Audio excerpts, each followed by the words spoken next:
오늘 우리 함께 나눌 하나님의 말씀은 갈라디아서 2장 20절 말씀입니다. 함께 소리내어 읽어보도록 하겠습니다.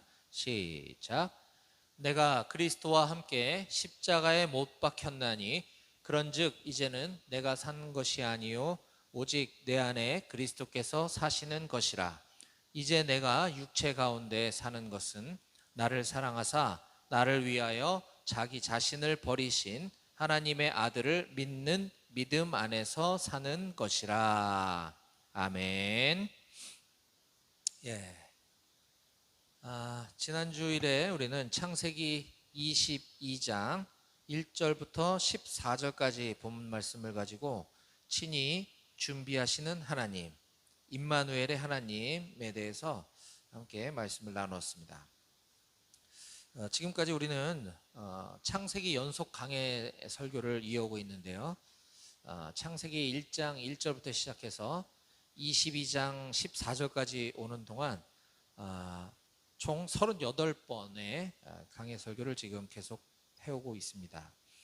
근데 창세기는 그런데 50장까지 구성되어 있기 때문에 아직 절반에도 미치지 못하고 있어요. 그래서 계속 창세기만 하는 것보다는 중간중간에 이렇게 여러분들께 전하고 싶은 꼭 필요한 말씀이 있을 때에는 주제 설교를 가끔씩 제가 섞어서 이렇게 병행하기도 합니다. 그래서 여러분들에게 꼭 전해야 하는 중요한 말씀 중에서 그리스도인이라면 마땅히 아주 기본적으로 어떤 삶을 살아가야 하는지에 대해서 그리스도인의 기본적인 삶이라는 시리즈로 오늘부터 한 3, 4주 정도에 걸쳐서 메시지를 나누려고 합니다. 자, 오늘 그 첫 번째 시간으로서 중심 되신 그리스도, 그리스도께 순종이라는 제목으로 말씀을 나눌 건데요. 우리 오늘 설교의 제목을 같이 함께 읽어볼까요? 시작. 중심 되신 그리스도, 그리스도께 순종. 네. 자, 여기 우선 앞에 그림을 한번 보시기 바랍니다. 인류가 발명한 가장 위대한 발명품 중에 하나가 바로 이 바퀴라고 합니다. 바퀴. 바퀴. 이거는 고대의 마차의 바퀴에도 쓰였고 오늘날 자동차, 자전거, 수레 정말 바퀴가 달려 있으면 어떤 힘든 것도 다 물건을 옮기거나 이동을 하기가 아주 용이한 것이죠. 자, 그리스도인의 기본적인 삶의 비결에 대해서 알기 쉽게 설명한 예화가 있어서 오늘 그걸 제가 몇 주에 걸쳐서 여러분들께 소개하려고 하는 것입니다. 오른쪽에 나와 있는 저 사람은 내비게이터 선교회의 창시자인 도슨 트로트맨이라는 사람인데, 이 도슨 트로트맨이 그리스도인의 생활의 기본 원리들을 알기 쉽게 기억하고 또 다른 사람들에게 이거를 전수하고 소개할 수 있도록 고안해낸 이 예화로서 일명 수레바퀴 예화라고도 합니다. 따라서 이 수레바퀴 예화는 우리 그리스도인들이 가장 기본적인 삶을 어떻게 살아야 되는지에 대해서 아주 잘 보여주고 있다고 할 수 있는데요. 그것은 곧 여기 지금 여러분들 잘 안 보이시겠지만 가운데 그리스도라고 지금 한글로 써놓은 겁니다. 번역해 놓은 거겠죠, 당연히. 이 그리스도를 우리의 삶의 중심축이잖아요, 저게. 중심에 모시고 또 이 바퀴의 테두리, 지면과 맞닿아서 이렇게 바퀴가 굴러갈 수 있는 이 테두리를 그리스도께 순종하는 삶이라고 여기 지금 써 있습니다. 그리스도인의 순종하는 생활. 이거는 태죠, 태. 축은 중심 되신 그리스도, 축은 중심 되신 그리스도, 이 태는 그리스도께 순종하는 생활인 것입니다. 그리고 여기 보이는 네 개의 이건 살이라고 하죠. 살, 바퀴살 이렇게 우리가 얘기하잖아요. 자전거 바퀴살처럼 이 살은 많으면 많을수록 더 튼튼하겠지만 아주 기본적으로 네 개는 있어야 되는 거죠. 만약에 하나가 없다면 바퀴가 굴러가다 이쪽으로 찌그러지겠죠. 그렇죠? 두 개가 없으면 더 불안정하겠죠. 더 많으면 더 튼튼하겠죠. 그런데 최소한 네 개의 살은 있어야 되는데 그것이 바로 기도, 말씀, 증거, 교제라고 하는 것입니다. 이것이 바로 그리스도인의 기본적인 삶의 요소인 것인데요. 그러므로 이 수레바퀴 이 예화를 통해서 우리 그리스도인의 기본적인 삶, 다른 말로 베이직 라이프라고 할 수 있는데, 이 베이직 라이프란 한마디로 이렇게 정리할 수 있을 것입니다. 그리스도인으로서 일상생활 가운데 하나님과 사람들과의 올바른 관계를 형성하기 위해 하나님과 사람들 간의 올바른 관계를 형성하기 위해 말씀, 기도, 증거, 교제, 이 삶을 매일매일 우리의 삶 가운데 순종으로 살아내는 것, 이것이 바로 그리스도인의 기본적인 삶이다라고 하는 것입니다. 자, 그럼 이제 오늘 이 시간에는 이 수레바퀴 예화 중에서도 가장 핵심적인 부위인 축에 해당하는 그리스도께 순종, 중심 되신 그리스도, 축에 해당하는 중심 되신 그리스도와 수레바퀴를 감싸고 있는 이 테두리에 해당하는 부분인 그리스도인의 순종하는 생활에 대해서 함께 살펴보는 시간을 갖도록 하겠습니다. 자, 먼저 중심 되신 그리스도, 축인데요. 여기 글씨가 여러분들이 잘 보이시는지 모르겠는데 제가 읽어볼게요. 그리스도인은 무엇보다도 자기 삶의 중심에 그리스도를 모셔야 합니다. 견고하며 능력 있는 그리스도인의 삶의 원동력은 중심 되신 그리스도께로부터 나오기 때문입니다. 라고 이 축에 대해서 아주 잘 설명을 해주고 있습니다. 그것과 관련되는 성경 구절로서 고린도후서 5장 17절 말씀을 같이 함께 소리내어 읽어보도록 하겠습니다. 시작. 그런즉 누구든지 그리스도 안에 있으면 새로운 피조물이라 이전 것은 지나갔으니 보라 새 것이 되었도다. 아멘. 또 갈라디아서 2장 20절 우리가 아까 읽었던 말씀이죠. 다시 한번 읽어볼까요? 시작. 내가 그리스도와 함께 십자가에 못 박혔나니 그런즉 이제는 내가 사는 것이 아니요 오직 내 안에 그리스도께서 사시는 것이라. 이제 내가 육체 가운데 사는 것은 나를 사랑하사 나를 위하여 자기 자신을 버리신 하나님의 아들을 믿는 믿음 안에서 사는 것이라. 아멘. 그렇죠. 누구든지 그리스도 안에 있으면 새로운 피조물, 새로 만들어진 피조물이라는 거죠. 이전 것은 지나갔고 우리는 새로운 사람이 된 것입니다. 그리고 우리는 예수 그리스도의 십자가를 구경하는 구경꾼이 아니라 우리가 예수 그리스도와 함께 십자가에 우리의 과거는, 나의 자아는 이미 죽은 것이에요. 그러므로 이제는 내가 사는 게 아니라 내 안에 계시는, 내 중심에 계시는 예수 그리스도께서 사시는 것이라는 거죠. 이와 같이 하나님께서는 예수님이 우리 삶의 중심축이 되기를 원하고 계십니다. 자, 그러나 예수님께서는 강제로 우리 삶의 중심, 우리 삶의 첫 자리를 차지하려고 빼앗으시는 분은 아니셔요. 우리 스스로 예수님을 삶의 첫 자리에 모실 때야 비로소 예수님은 우리 삶의 첫 자리에 앉으실 수 있는 것입니다. 자, 그러면 우리가 예수님을 삶의 첫 자리에 모셔야 되는 이유는 무엇일까요? 첫 번째는 요한복음 15장 13절 말씀처럼 사람이 친구를 위하여 자기 목숨을 버리면 이보다 더 큰 사랑이 없나니라고 하셨습니다. 이거는 예수님이 이렇게 사셨다고 하는 말씀이에요. 예수님은 우리를 위해 자기의 모든 것을 남김없이 다 내어주셨습니다. 우리를 위해서 죽기까지 하셨습니다. 목숨을 버리신 거죠. 이렇게 예수님께서 우리를 너무나 사랑하셔서 자신의 목숨을 버리셨기 때문에 우리는 예수님을 우리의 주인으로 믿고 우리의 삶을 주님께 의뢰할 수 있는 것이죠. 두 번째는 시편 37편 4절 말씀인데 또 여호와를 기뻐하라. 그가 내 마음의 소원을 내게 이루어 주시리로다 라고 시편 기자가 우리들에게 기록해 주고 있습니다. 우리 마음의 소원이 이루어짐을 경험할 수 있는 유일한 길은 예수 그리스도께서 우리의 삶 속에서 중심이 되시는 것에 있습니다.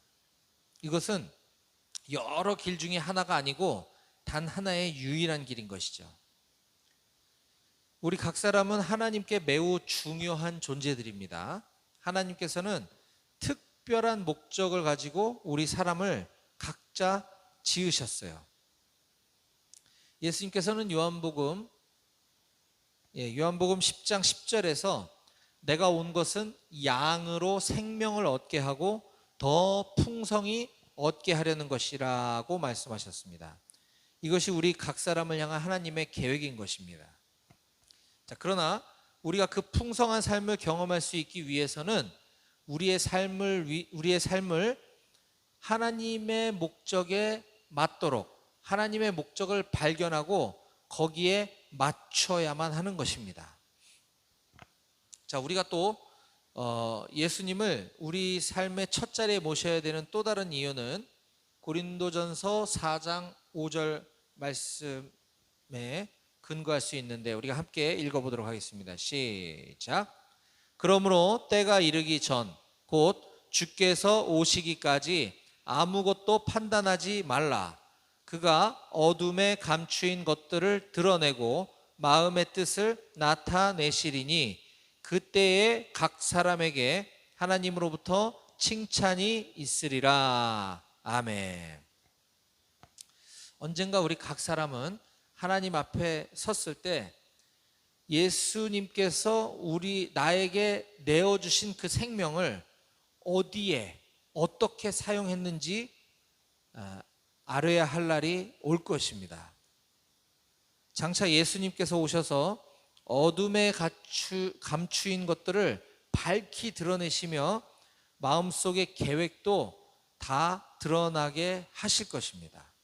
그러면 그때 각 사람이 하나님으로부터 제각기 칭찬을 받게 되려면 우리는 우리 마음의 중심을 예수 그리스도로 살아야 한다는 것이죠. 자, 그러면 이게 좀 추상적으로 느껴질 수가 있는데 좀 더 구체적으로 우리가 어떻게 하면 예수님을 우리 삶 속에서 중심에 모시게 될 수 있을까? 누가복음 14장 33절은 우리들에게 이렇게 가르쳐주고 있습니다.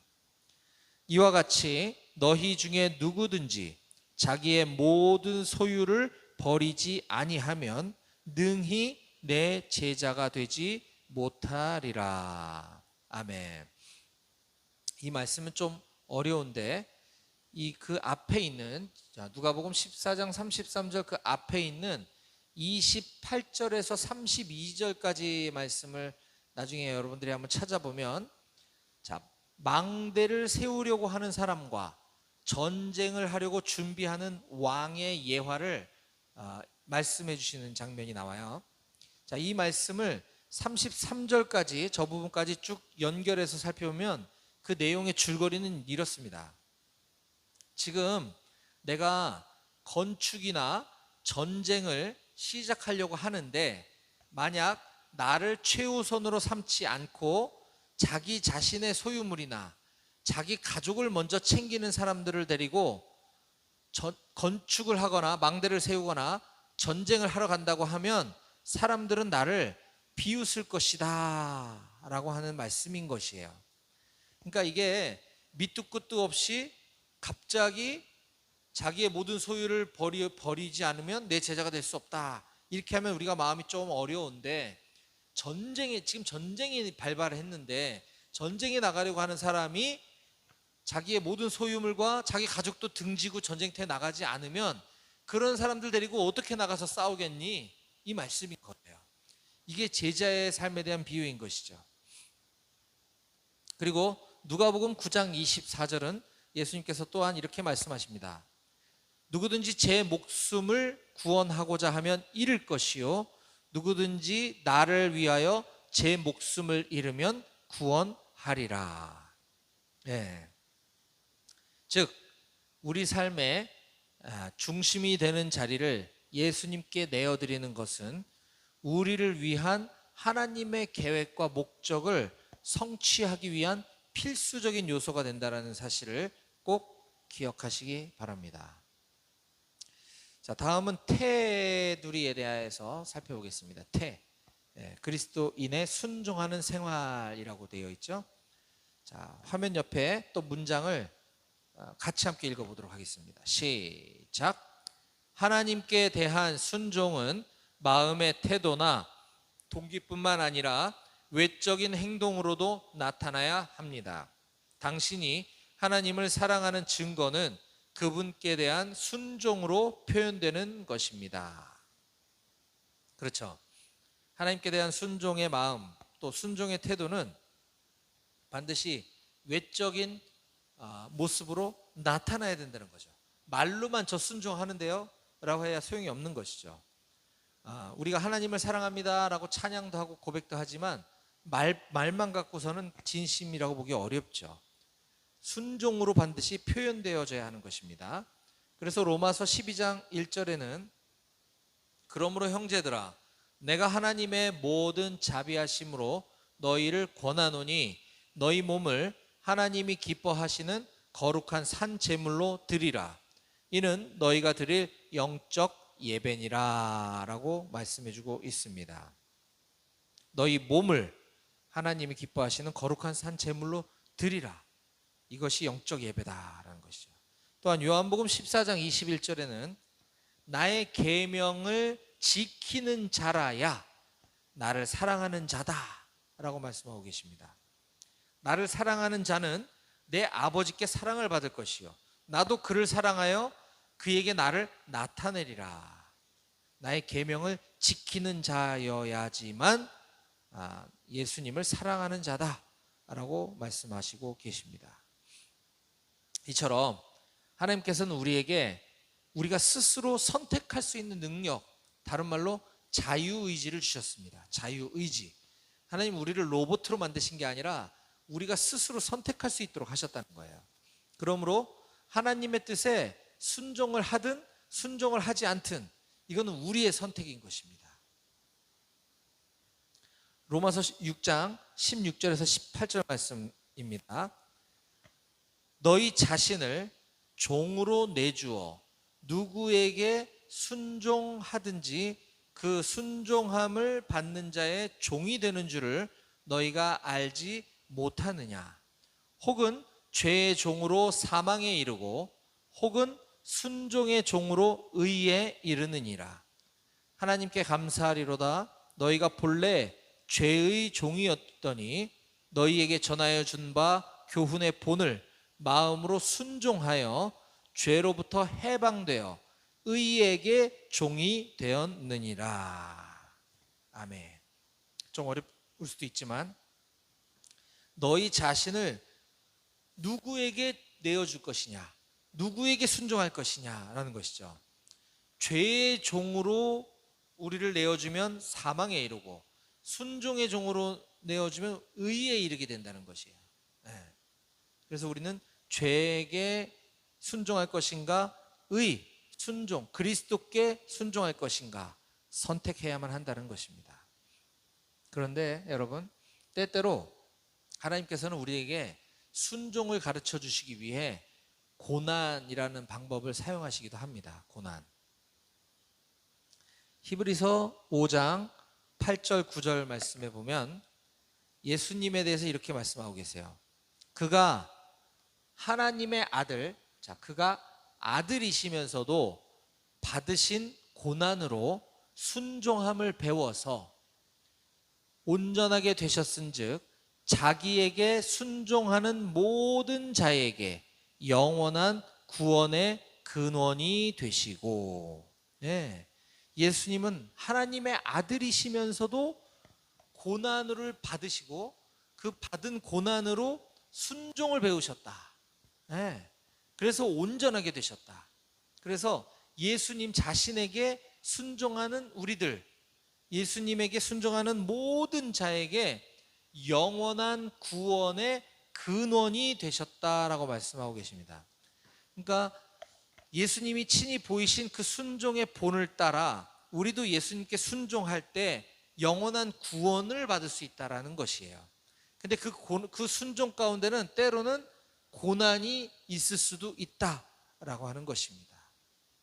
따라서 우리는 인생에서 기쁘고 행복한 일을 만날 때만 순종하는 것이 아니라 어떤 어려움과 역경, 시련, 때로는 고난이 찾아온다 하더라도 늘 우리 주 예수 그리스도께 순종하는 삶을 살아가야 될 줄로 믿습니다.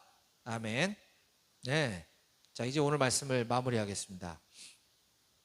오늘 우리는 도슨 트로트맨이라는 분이 만든 이 수레바퀴 예화를 통해서 그리스도인의 아주 기본적인 삶, 베이직 라이프에 대해서 그 첫 번째 시간을 가졌습니다. 그리스도께 순종, 그리스도께 중심 되신 그리스도, 그러니까 우리 마음의 중심을 그리스도로 채우는 것, 그리고 그리스도께 순종하는 생활, 이것이 가장 기본적인 것이다. 다음 주에는 이제 이 수레바퀴의 4가지 살에 해당하는 말씀과 기도와 교제와 증거에 대해서 약 2주에서 3주 정도에 나눠서 자세히 살펴보도록 하겠습니다. 네, 우리가 이제 그 중심 되신 그리스도와 그리스도의 순종이라는 약간은 좀 관념적인 이야기를 했다면, 이제 구체적으로 말씀과 기도에 순종하는 삶, 증거와 교제에 순종하는 삶, 이것을 매일매일 수레바퀴를 돌려야 한다라는 것에 대해서 자세히 나눌 것입니다. 네. 그리고 오늘 우리가 인생이라고 하는 험난한 여정을 살아갈 때 이 세상이라고 하는 이 지면과 수레바퀴가 굴러감에 있어서 맞닿는 이 태 부분에 대해서 함께 살펴보았습니다. 그건 바로 그리스도께 순종하는 것이라고 했습니다. 이와 같이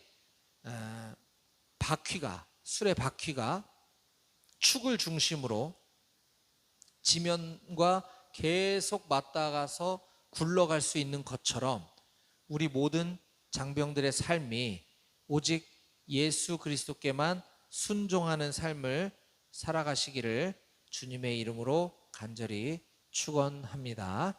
아멘. 기도하시겠습니다.